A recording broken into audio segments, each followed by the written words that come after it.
Did you see the stylish? Welcome to the Young IPA podcast. I'm James. This is Pete. G'day, everyone. It is the 24th of November. This is episode 195. Fun show coming up. So we're going to be talking to someone that I've been wanting to bring on the show for a while because his Twitter feed is a lot of fun. And Caleb Bond, writer at the Adelaide Advertiser, because South Australia... To all our listeners in South Australia, oh, by the way, Pete, meant to send you this before. I got this email from this random podcast ranking company, just like, hey, do you want to use our service? And one of the reasons they wanted us to use their service was because in the last week, we came 34th in Saudi Arabia in politics podcasts. We did not. We did not. I forgot to send you that. It was like one of the first things I woke up to this morning. Like, yeah, you're the 34th biggest news podcast in Saudi Arabia. Anyway, not the point. True? That can't be true. Yeah, I don't know. It's true to me. It's my truth. All right, good. Anyway, well, we're going to be 33rd next week. Let's have a good show. We're like, shout out to all our Saudi Arabian listeners. We're a minute in, we're already completely off the rails. But South Australia, you guys have had a week and a half, and my heart goes out to you. That has got to be an absolute brutal roller coaster of emotions. Good to see that it's mostly done. I mean, we're going to get into that with Caleb, obviously a writer in South Australia, someone that went through each blow by blow. And then, Pete and I are going to talk about it at the start because what the hell just happened. We also got Evan Mulholland on his article on ABC privatisation last week, went pretty viral over on The Australian. Check it out on ipa.org.au if you haven't already. But yeah, a bit of a war of words with one of the ABC's board members. So that's a lot of fun as well. Pete, anything you're looking forward to in the show today? Well, I mean, I think we've already had the highlight being 34 in Saudi Arabia, but in terms of things I'm looking forward to, a classic case of a company trying to go woke and not going broke, but not quite hitting the mark later on in the show. That's really good. And I just think this could be one of those episodes that have been pretty rare this year where we won't actually have to mention Victorian Premier Daniel Andrews at all. We nearly got there. We nearly got there. That's going to be exciting. I mean, you kind of ruined it already, but all right, let's talk about it, because South Australia, this is one of the craziest news stories you'll ever see, craziest weeks in politics ever in the history of this country. So I'm still trying to piece it together. I'm pretty sure I know it. If I've got anything wrong, let me know, Pete. But so last week when we recorded the show, it seemed to be last week when we recorded the show, there seemed to be 15 new cases, and there was a bit of a panic that South Australia was going to go back into lockdown. Then following couple days, they had the press conference where Nicholas Spurrier, the South Australian Chief Health Officer, laid out that they seem to be dealing with a particularly viral strain of coronavirus because someone came forward who tested positive and said that all he did was collect a pizza from a pizza joint that someone who was active worked at. So they thought, okay, this must be the most viral coronavirus strain in the world because you can get it off a pizza box. So whole state goes into lockdown, which was way worse than what we had when we were doing 700 cases a day in Victoria. There were bans on going outdoors for exercise. I think liquor shops got shut down, but then that was then repealed. But, leaving a house for 1 hour a day, only one family member can go. Just awful, awful scenes. And then 2 days later, it comes out that the guy lied to the contact tracers and he actually worked at the pizza joint, and they didn't have the reason to go into lockdown that they thought they did. Have I got that right? You've got that pretty much right. Originally, they thought they had COVID with a lot, if you will, James. And then they figured out it was just a normal margarita COVID. I have been planning that all week. No, that's what it was. I want to know who is this guy, right? So if he's... Not who is this guy, I'm not going to dox him, but... why did he lie? That's my question. We ask it to Caleb later, and spoiler alert, we don't actually know yet. But what do you think is the reason why? Was he maybe just doing cash in hand in the pizza shop? I assume so, or just who knows? But I think there's been a whole lot of hey, who's this guy? What's his big idea? Why did he send the state into lockdown? And he didn't. All he did was tell a lie. And obviously you shouldn't lie to contact tracers, and we need to find out what his reasons were in case someone else comes forward in the same situations and lies. But I mean, he wasn't in the room saying, yeah, ban people from going outdoors exercise. Like that, he's not to blame here for this incredible catastrophe, because I nearly said a bad word, catastrophe. And the other part of it is that we didn't get into in my spiel was all the other states were just like, yep, borders closed again. Like, after all the work we'd done to open up borders by Christmas, it's like, yep, well, borders are closed. Except for New South Wales. Just out New South Wales. But I don't know. This is where elimination strategy is, as I said on the show last week. Off one lie to one contact tracer, an entire state can be locked down and borders can be closed with 4 other states. Like, that is what elimination strategy, trying to get to zero rather than just going like, look, outbreaks are going to happen, but you need to keep living your life. And as long as you have a solid contact tracing team that can keep them small, you're going to be fine. That's where we're at. That's right, and with the lockdown, as we sort of go with Caleb as well, is that it was actually a really terrifying version of lockdown. So they said it was going to be 6 days. You couldn't exercise. I know a lot of people in South Australia have backyards compared to maybe Melbourne and Sydney, but even so, not being able to leave your house for exercise. And every lockdown in the world gets extended. That's the general rule. So how long were they actually intending to keep South Australians and their pets, as you mentioned, not leaving their house at all is crazy. And you also think, like, it's a lot of effort to shut a state down. Like, it's really difficult. And as we've seen in this case, it can come back to bite you and make you look really silly. Why couldn't they put as much effort as they were putting into shutting the entire state of South Australia down in confirming this guy's story? Like, why didn't they just, ask the pizza shop what happened, because they could have potentially sold them for a lot of egg on their face. So it just seems to be this thing that always the first thing is lockdown, rather than, a more like middle of the road approach, I guess. Yeah, I'm not some sort of big city scientist, but like, why was the first indication, this is a brand new strain of coronavirus not seen anywhere else in the world, and not, this guy might be telling a lie? Was that so? Why was the first indicator, like, why was the first, so this is the most viral strain of coronavirus in the world, rather than, this guy might be telling us a lie? Like, I don't know why one was thought before the other. Yeah, exactly. There wasn't this, like, this doesn't sound right, let's look into it. It was, we're going to shut down everything forever. And as you sort of mentioned, it made news all over the world. It was, I think I saw something in the Wall Street Journal, how the Australian state shut down over one lie from a pizza shop.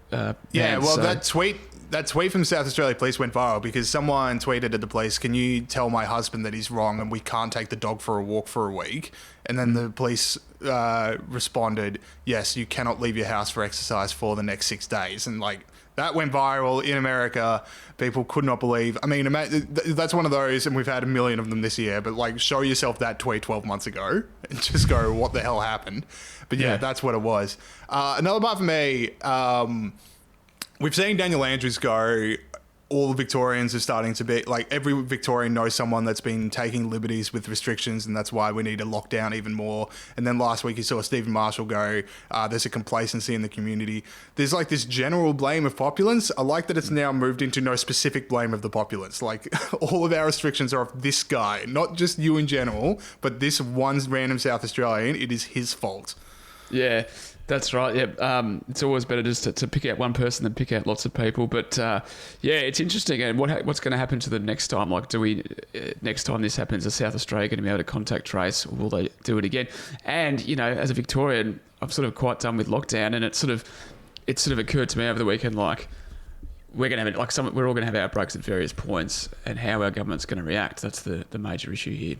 Yeah, because apparently that's where the bar is. And as Caleb says in the interview, South Australia's contact tracing system seems to be pretty okay. It had 4,000 people in quarantine within 48 hours of this guy talking about the pizza joint.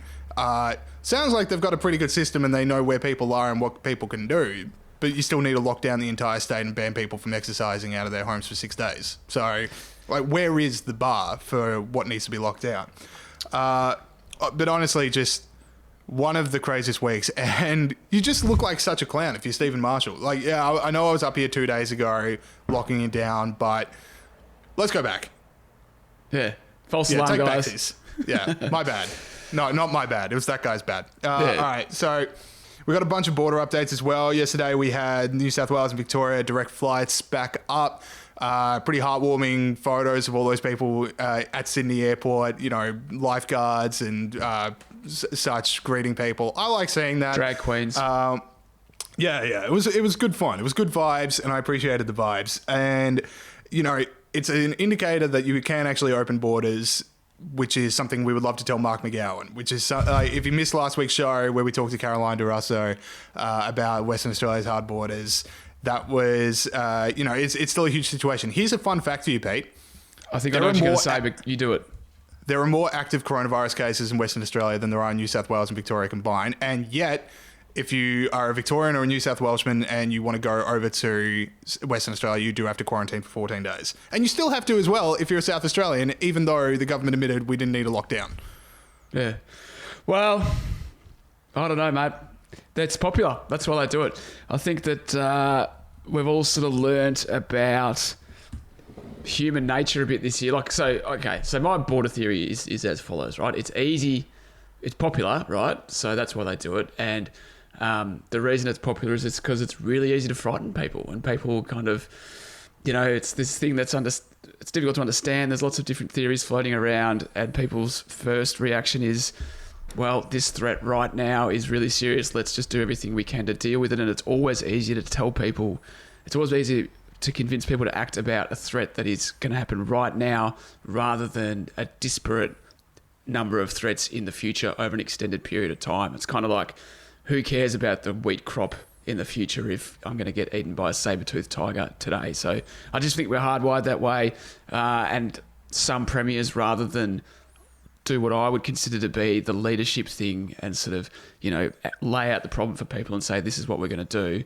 It's easy just to play on those fears and go, yep, no, we're going to lock down the borders, and I'm just going to sit here watching my poll numbers go nuts.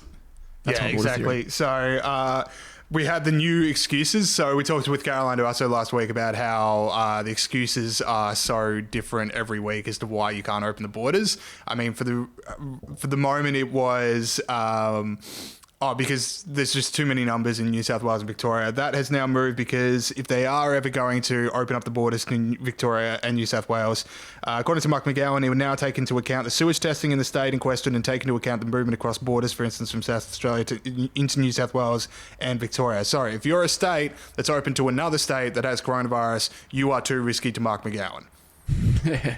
Yeah, no, it's crazy stuff. We should mention, James, that just before we started recording, Anastasia Palaszczuk, obviously the Queensland Premier, announced that their border with New South Wales will be open from December 1. She had a bit of a stoush with Gladys Berejiklian during the week, where Gladys Berejiklian said they're making stuff up as they go. They keep changing the rules. They keep espousing advice I have never heard of, which if... You and me both, Gladys.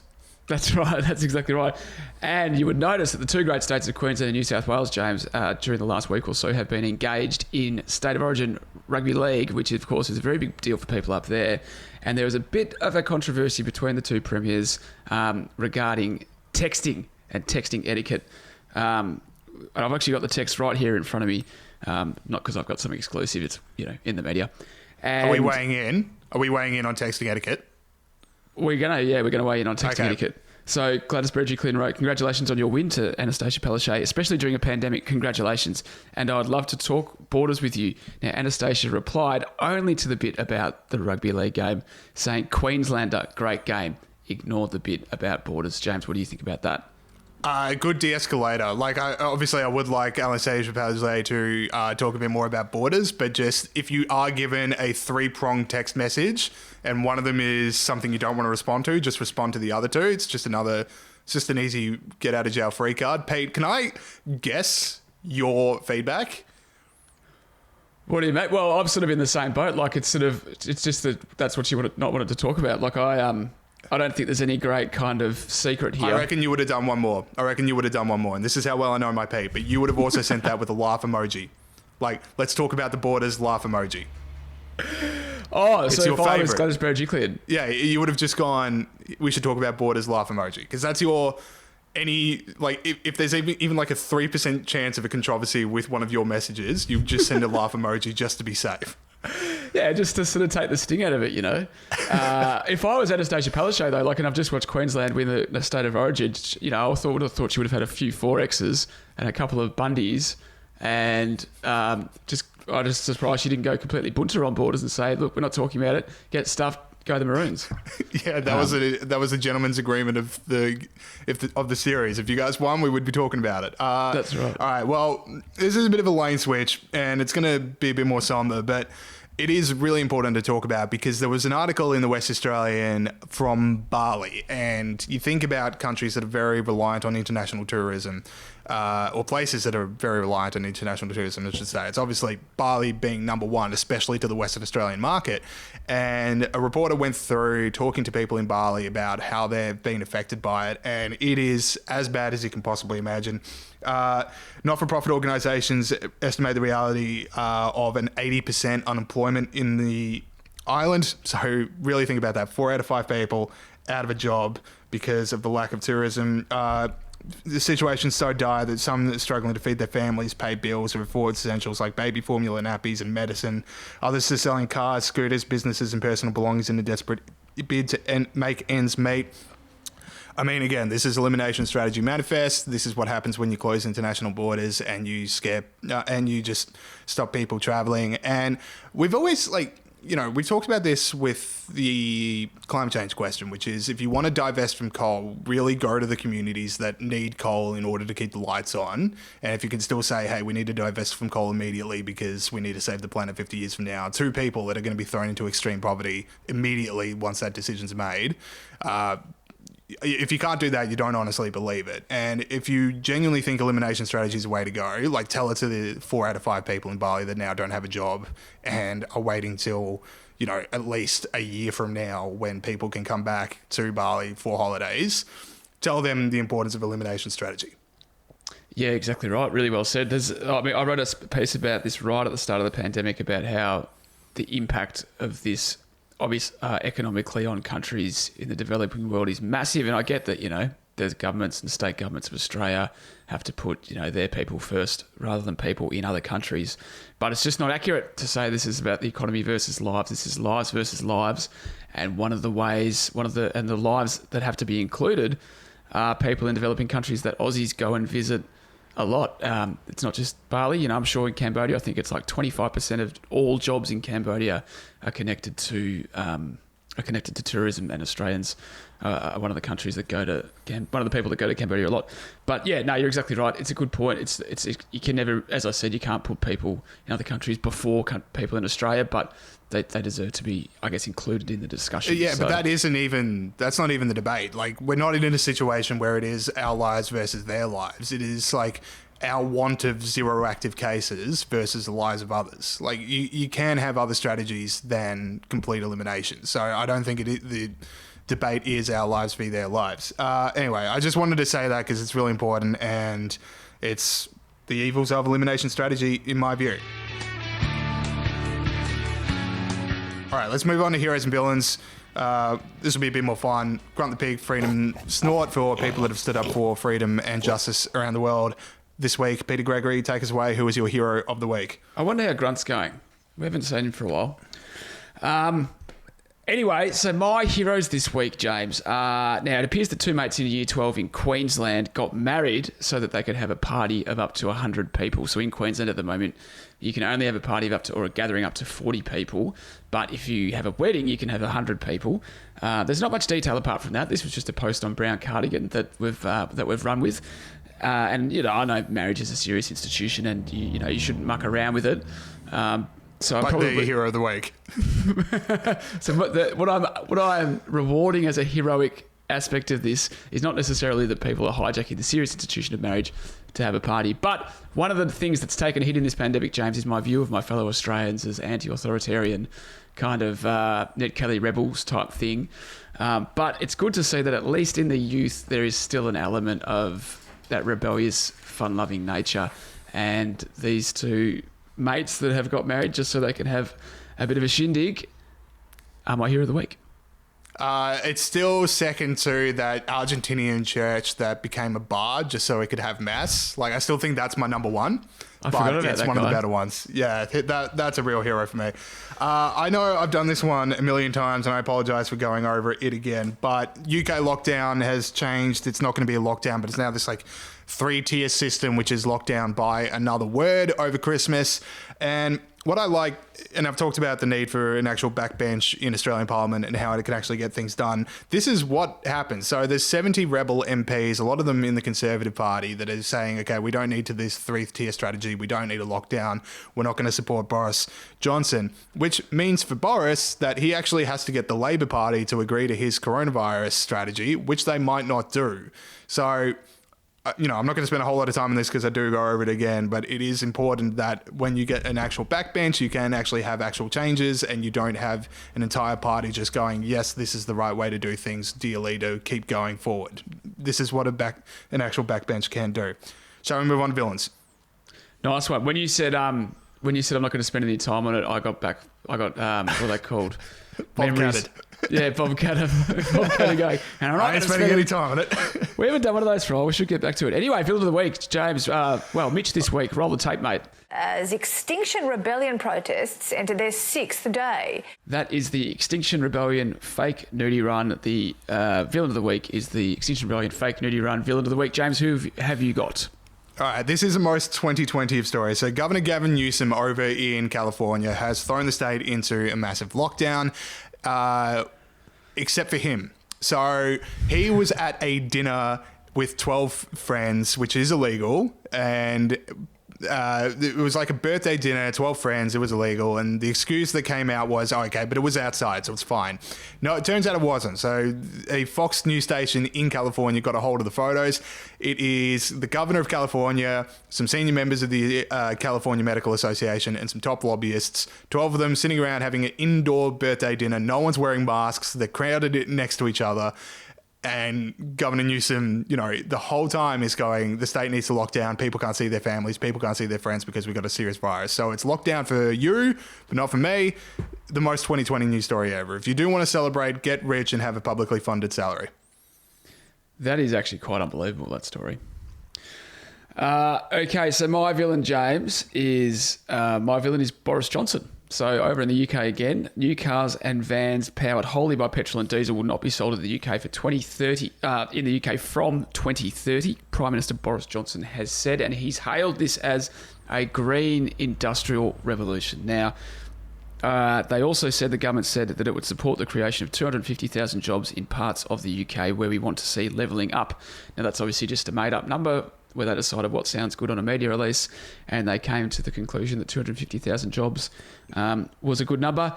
So I guess I'm just sort of asking Boris Johnson, what's the point of you? You won all these seats in traditional Labor zones, 80-seat majority, we're going to get Brexit done, and then you pull crap like this. So, villain of the week, Boris Johnson. Pretty simple. This is, I'm going to be, Winston Churchill, blah, blah, blah, blah, blah. Green Revolution, come on, mate.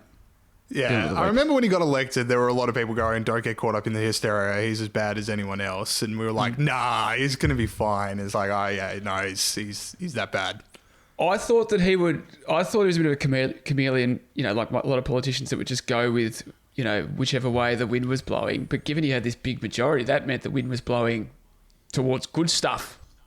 But it didn't. Maybe it's just got bad advisors who are like, actually, the way the wind is actually blowing is what I've always thought all my life. Yeah, exactly. That was very funny, Pete. That was very good.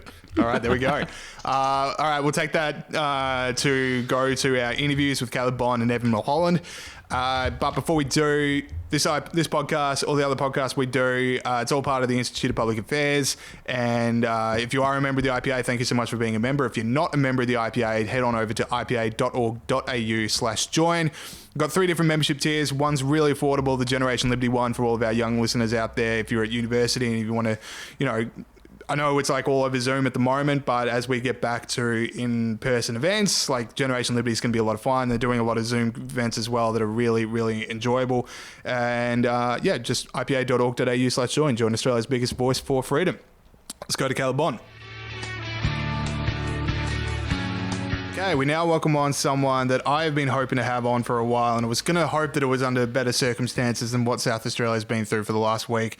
But we're here nonetheless. So Caleb Bond, writer with the Advertiser over in South Australia. Caleb, welcome to the show. Thank you very much for having me, fellas. Yeah, cool. So, Caleb, can you try and explain to us how one pizza worker was able to send South Australia into the biggest lockdown ever seen in Australian history? Well, it's quite extraordinary, isn't it? I mean, basically this guy who we've now found out is a Spaniard in his 30s, told contact tracers that he caught coronavirus after buying a pizza from the Woodville Pizza Bar, which is where a staff member had already tested positive to COVID. So the contact tracers basically thought that this fella got COVID off of a pizza box.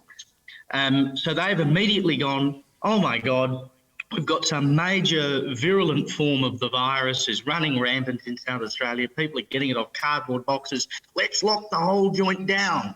And so they took this guy at face value. They took his word for it and locked down the entire state on the basis of one man's testament, which turned out to be false, that he'd caught coronavirus after going to a pizza shop. In fact, he was working in the pizza shop alongside the other staff member who had already tested positive. So there was never any spread out of the pizza shop of coronavirus. The spread was only inside. But it was on this basis, on the basis of this lie, that the entire state was locked down for 3 days. Caleb, one thing I can't manage to work out here, and it might just be me, is why did he lie? Why didn't he just say he was working there? Well, it's not entirely clear as yet. I mean, there's been lots of rumours going around, including that he could have been paid under the table, et cetera, et cetera. But what we do know is that there are 20 high-ranking detectives are looking into this guy right now. I mean, the SAPOL, the SA Police, set up a task force headed up by the Assistant Commissioner with 20 high-ranking detectives to look into one guy's lie. So I think there's a fair bit more to come here. Whether that involves the pizza shop and its staff. I mean, there are so many questions you can ask. I mean, if this guy, if there's one bloke who says, okay, I got COVID from a pizza box, surely the first thing you do is go to the pizza shop and say, well, have you ever seen this guy? Do you remember him coming into your shop? And someone goes, oh, yeah, I reckon we might have employed that bloke. I might have worked alongside him. There are so many questions to ask about this, and hopefully some of that comes out of this investigation. But at the moment, it's all very hazy what actually went on and why it went on. We talk about this pizza guy, and obviously, like, he's the center of the story, but ultimately he didn't decide to send the state into lockdown. And I feel it's really disingenuous of Stephen Marshall to say this is entirely the fault of one man's lie to a contact tracer. What did you make of them standing in their press conference saying, like, don't look at us, we did everything right, it was this guy that stuffed up? Well, that's right, isn't it? I mean, they've basically thrown this guy under the bus because the fact of the matter is that we didn't have to go into lockdown. There was no reason for us to go into lockdown because there was never any community transmission. All of the cases that have been found have been linked to people who were linked to people who had the virus already. So it is incredibly embarrassing as a leader and as a state to have made such a snap decision that they needed a fall guy, basically. So Stephen Marshall has come out and blamed this fella wholly and solely pretty well for the state going into lockdown. Now, I mean, I'd hate to be that guy right now. He should never have lied. There's no question about that. The contact tracing system is only as strong as the people who are part of it. You'd like to think that those who are questioned will tell the truth. But when you have one point of data, which is all they had to suggest that the virus had spread out of the pizza shop, and you use that one piece of data to lock down the whole state, you've got to take some responsibility for trusting that data at face value. Sure, the guy should never have lied, but to basically throw him out to the baying wolves as they did. And there are people all over social media and all around the state. Basically, you know, I reckon they'd like to have this guy dragged into the middle of Adelaide Oval and have a public lynching or something. I mean, that's how angry people are about the fact this guy lied. It's a very good distraction by the state government. No one really is talking about how we shouldn't have gone into lockdown in the first place. But I would hate to be him, put it that way. Now, Caleb, how did the lockdown go with South Australians? Because, you know, in Victoria, we obviously had a really long lockdown, and the idea that you couldn't even exercise would be terrifying from my perspective. And we all know, you know, like it starts off, it's only going to be 6 days, but then, you know, months down the track, you're still in lockdown. So what was the view amongst South Australians of this? Well, yeah, I mean, you're right. It was the strictest lockdown in the country, probably one of the strictest lockdowns in the world, I think. I don't know of too many places that have actually banned you from being able to exercise outside of your own home. It was very strange. I mean, there were a group of people, myself included, who said, this is ridiculous, you know. I understand that when you've got an outbreak, you've got to institute some restrictions to try and get hold of it as quickly as possible.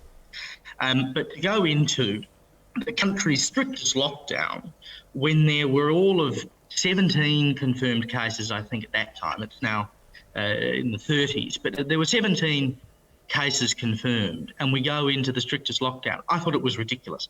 Having said that, I'm not sure that the majority of South Australia felt the same. People seem to actually accept it, which I find very odd. I mean, we like to think we're a country of, you know, Ned Kelly descendants and Eureka Stockade and we're all rebels and put it to the man and all this kind of crap. But it's not true. I mean, when it comes down to it, if the government tells us to do something, we just do it. We fall into line like lemmings and we don't question it. And then you see, of course, last week when journalists, including Andrew Huff at the Advertiser, who's a very fine journo, gets up at the press conference and dares to ask Grant Stevens about whether these Medi-hotel workers should have been working 2 jobs, which your inquiry in Victoria recommended they shouldn't. He goes immediately on the defensive, sort of starts criticising the journalists. How dare you ask this question? It's completely unreasonable. And then South Australians on social media start ganging up against Huffy and other journalists for daring to ask these questions. It's a very strange phenomenon when people are actually seemingly glad or happy that their government has told them that they must stay inside, they must go outside for no reason, not even to exercise or to walk their dog. It's quite bizarre. Yeah, I just can't believe there was nothing from animal rights groups talking about how you couldn't even bring your dog out to exercise or bring her around pets. Like, I was just like, wait, isn't this one of your number one fears? Speaking of fears, actually, so the lockdown's basically over now, like especially those ridiculous restrictions that we saw.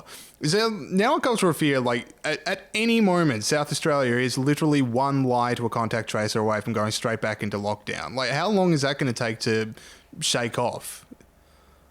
Well, I would like to think that now that they've gone through that, they will not be so rash in future. You know, fool me once, fool me twice. Seriously, you cannot do that kind of thing on the basis of one data point.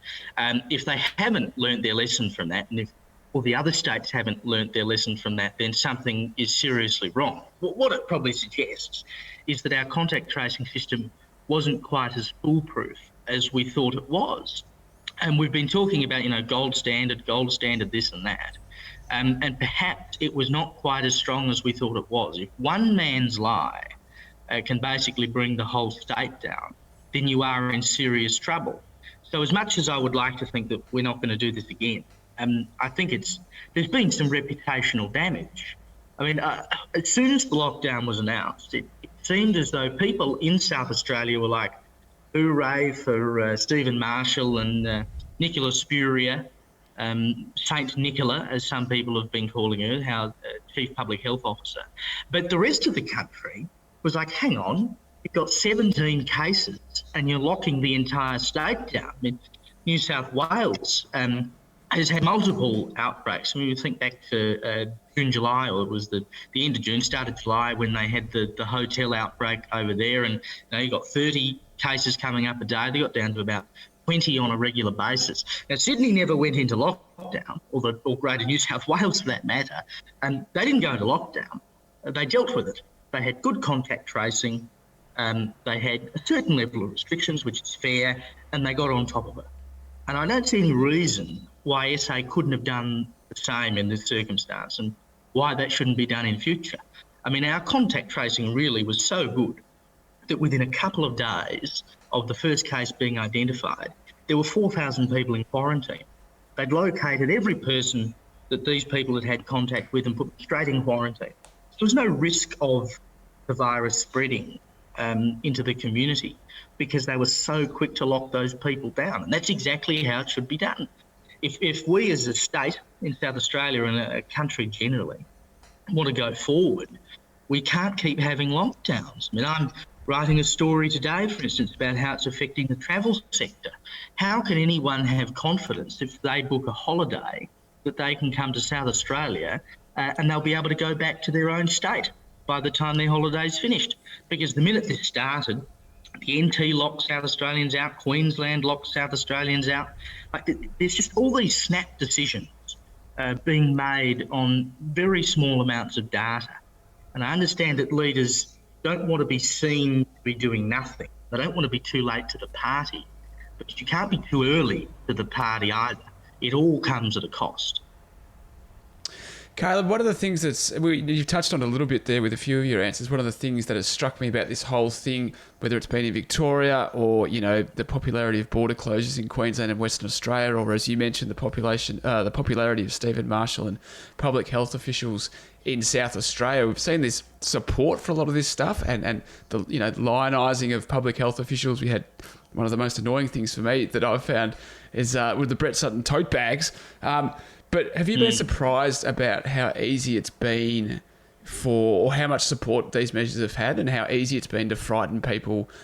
Is that just like people can't understand statistics or, I guess I'm asking, have you been surprised about the level of support for these measures across Australia and how easy it's been to scare people?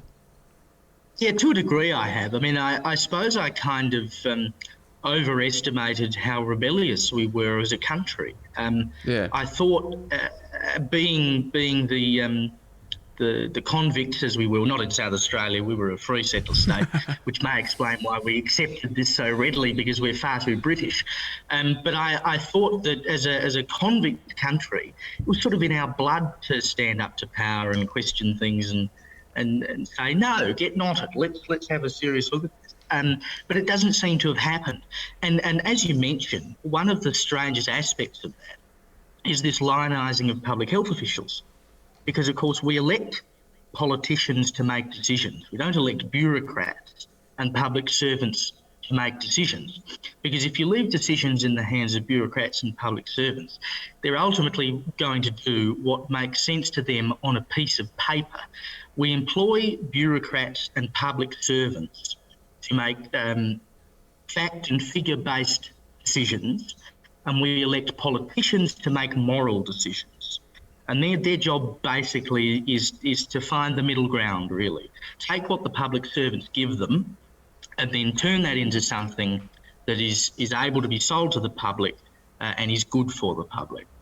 Whereas in this circumstance, people seem to have been quite happy to hand all the power over to those public health officials like Nicholas Furrier or Brett Sutton or various other people and let them run the show.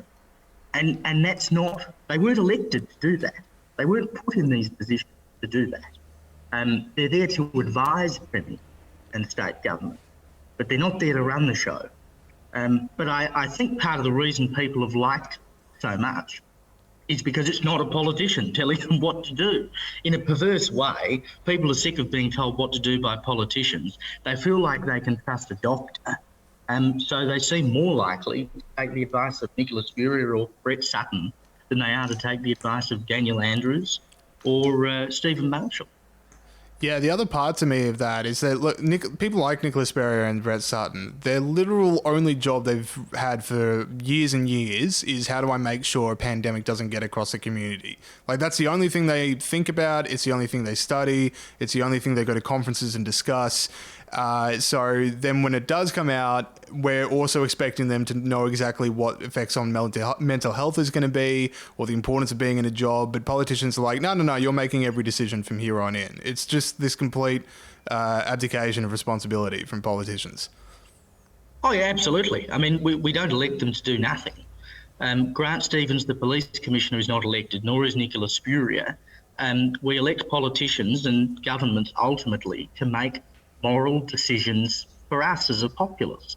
And for a leader, a premier, a prime minister or whoever to sort of abdicate that responsibility to an unelected doctor or bureaucrat or public servant is an abrogation of their responsibility.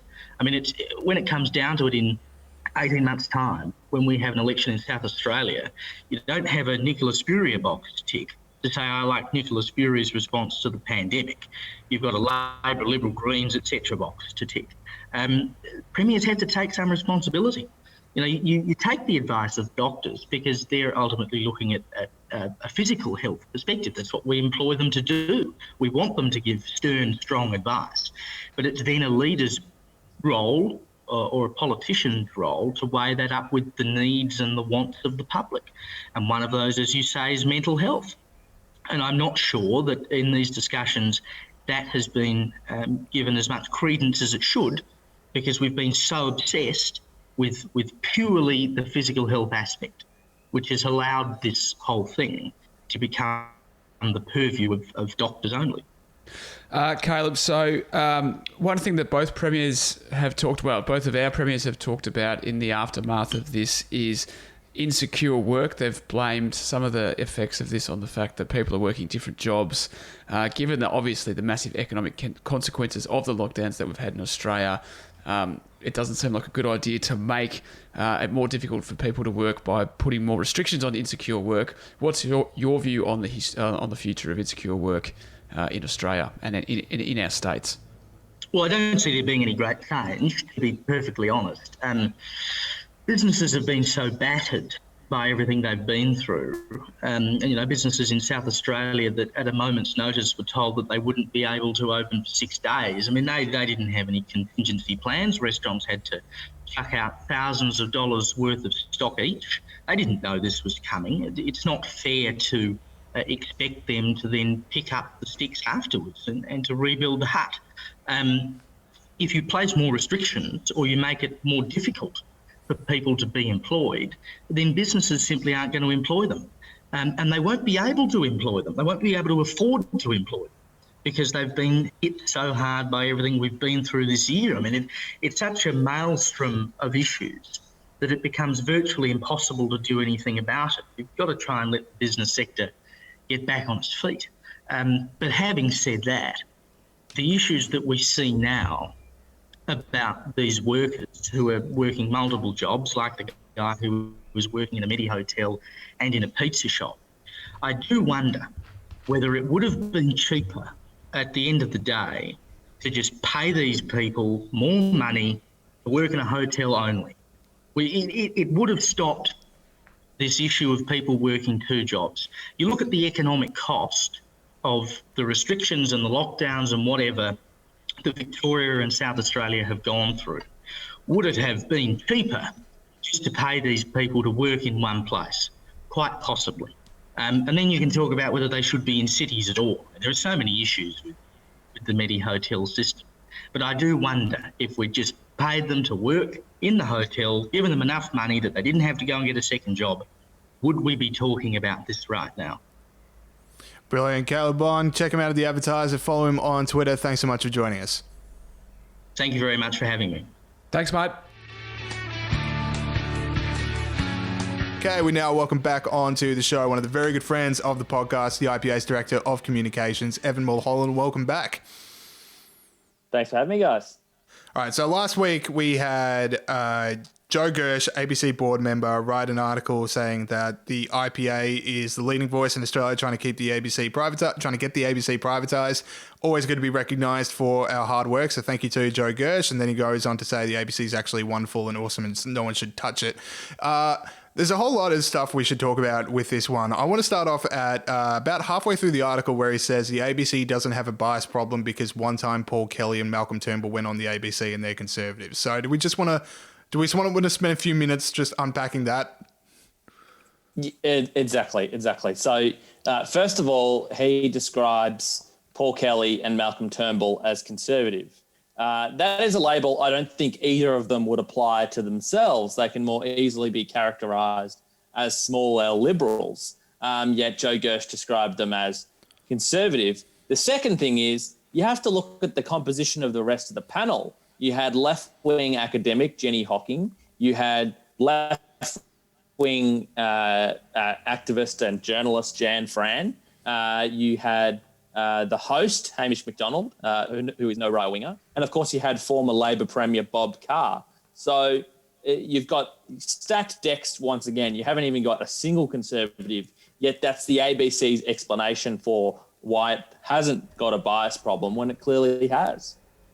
Now, Evan, you wrote a response to this piece the last week in The Australian. It had heaps and heaps of replies and comments underneath it. It's on the IPA website if you want to read it. But if you don't want to read it, what were your main points? Basically, I just sort of responded to Joe Gersh's claims, and there was a few of them. He was basically responding to Chris Kenny, because Chris Kenny had written after the Four Corners episode that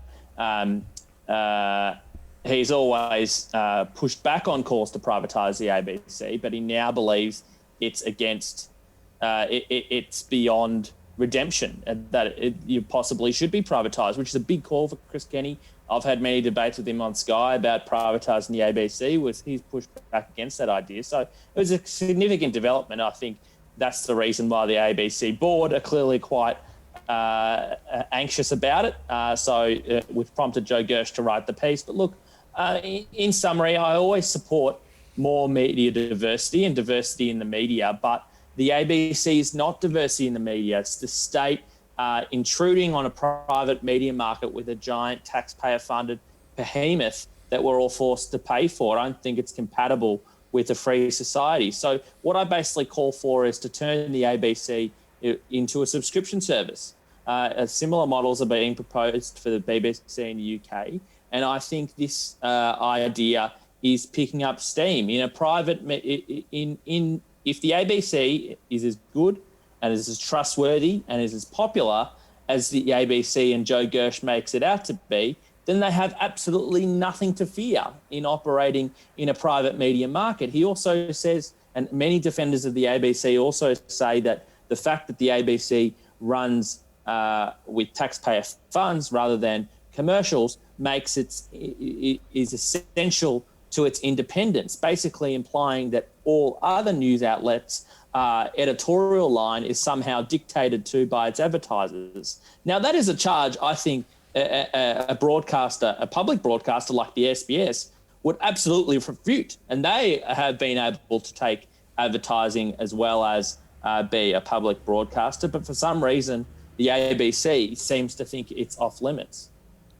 Yeah, so this might get technical for people out there, but it is important because what ABC privatisation actually is tends to get so lost, and it's something that Joe Gersh really writes about in his article, where he says calls for the abolition or privatisation of the ABC, in brackets, essentially the same thing. And it isn't the same thing. No one at the IPA is saying that Q&A should be banned or that ABC journalists shouldn't publish. The IPA supports the ongoing existence of the ABC, and I do believe it would be a formidable force if it were a private media organisation. And as I said, if it is good, as trustworthy, as popular as ABC staff make it out to be, then it has absolutely nothing to fear in becoming part of Australia's flourishing private media markets. Now, you look at the shape of the media, they're saying the ABC is essential because of fake news and because of diversity in the media, and everyone sort of blames the boogeyman of News Corp. But you look at the media from the New Daily to the Guardian to the ABC to SBS to Channel 10, you've got Junkie, Crikey, whatever-y,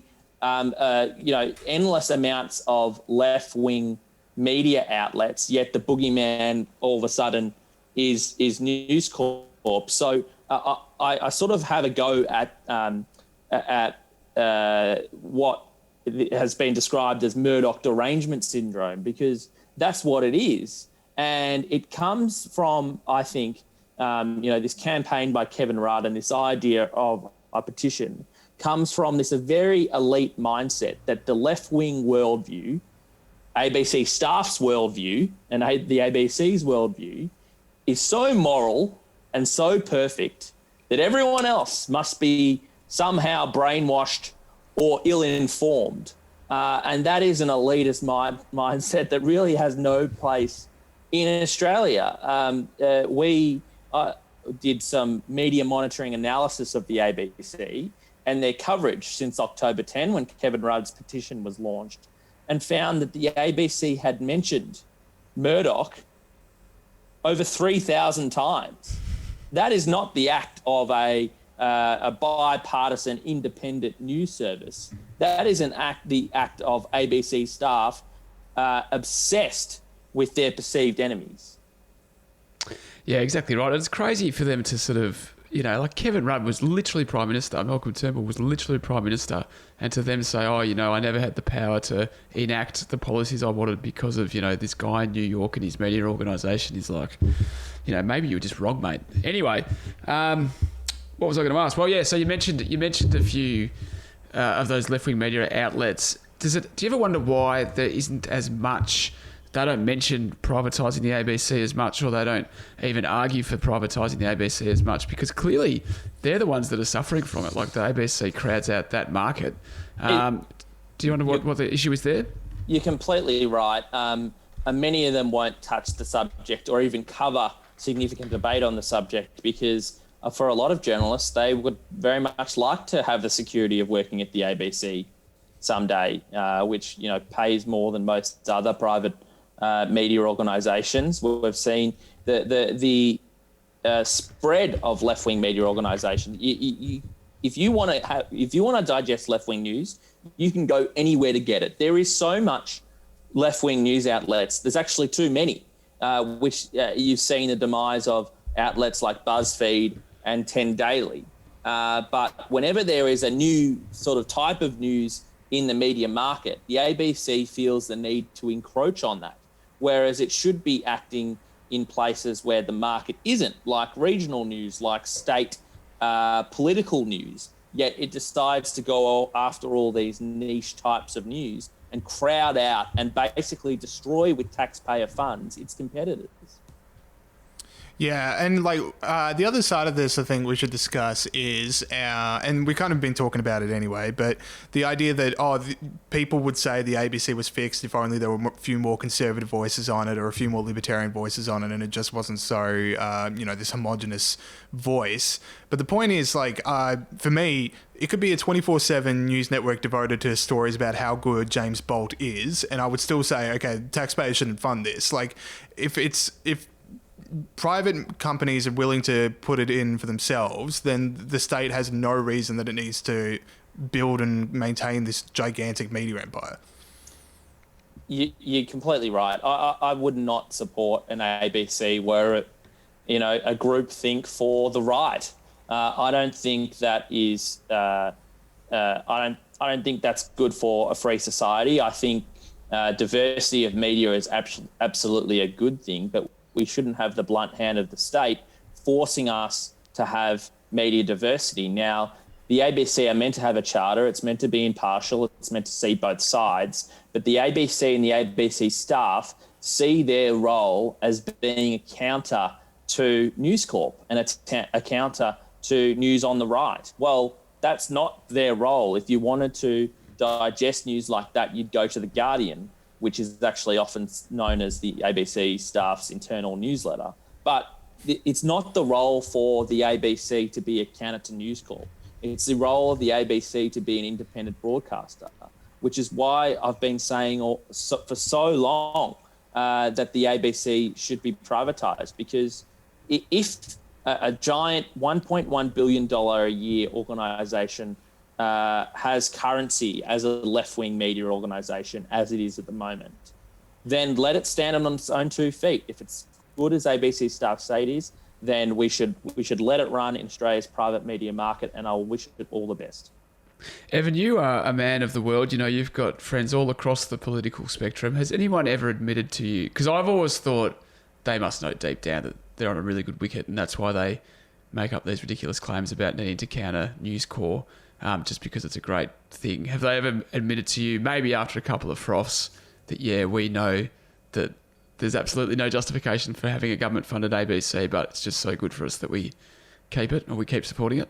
There are some people that are so captured by that worldview that they actually think the ABC is doing a reasonable job. It speaks for them. But as we know from IPA polling, only 32% of Australians think the ABC represents their views. Now, you've got an organisation where only 32% of people think it speaks for them, but 100% of people have to fund it. I don't think that's right. And I don't think that's right that, only the left see the ABC as worthy of defending. There's a reason why the biggest champions of the ABC are the Greens, because it very much uncritically speaks to their worldview. And it goes to a lot of things, one of them being the location of the main ABC studios being South Bank and Ultimo. And basically it covers it only covers issues that are prominent within cycling distance of ABC and Ultimo, and it doesn't really get out to the suburbs or the regions where mainstream Australians are. I have kind of fallen out of the loop of this conversation. There's a fun fact, old lady around me that keeps on coming over to our house to take some lemons, and she just needed to be attended to for a second. But so you might have already discussed this. Apologies if you have. Evan, were you surprised as I was that Kevin Rudd's petition had that many signatories from Bangladesh? I just thought it'd be weird that it would be such a huge issue for people in Bangladesh.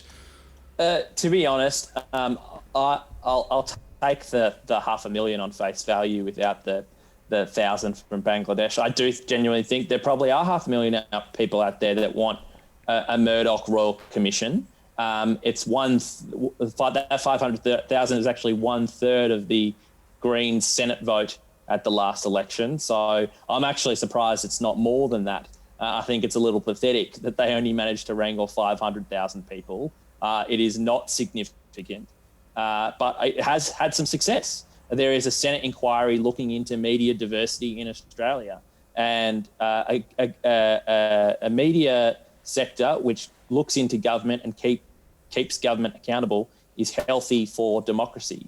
A situation where it's the other way around, where it's government looking into the media, is incredibly dangerous for democracy, and that is what is happening right now. And you've seen that petition from Kevin Rudd get the endorsement of people like Malcolm Turnbull. It was Malcolm Turnbull only 2 or 3 years ago as Prime Minister that liberalised Australia's media market, allowing media organisations to grow. And now he's essentially endorsing a re-regulation of Australia's media market where he's basically diminishing his own achievements as Prime Minister. So you've got hypocrisy all around, but you do have some very dangerous consequences coming from this. Evan Mulholland, thank you so much for your time. Thanks, fellas. Okay, thank you to Caleb Bond and to Evan Mulholland. A lot of fun. All right, let's fly through some stories that have made us laugh this week. Now, Pete, bit of a controversy. Oh, you talked about this earlier in the show. The get woke, go broke, but not. They'll go broke eventually, but not right now. I'm making a meal of this. Save me from myself. Well, it needs. It's unlucky for you because it needs a saying. It's not quite go woke, go broke. It needs a name. Go for woke, become a joke. That's not bad. Get covered That's in not yolk. Bad. Should have stuck when you were ahead. Yeah, I hit on 17. I hit on 17. Right. That's my bad.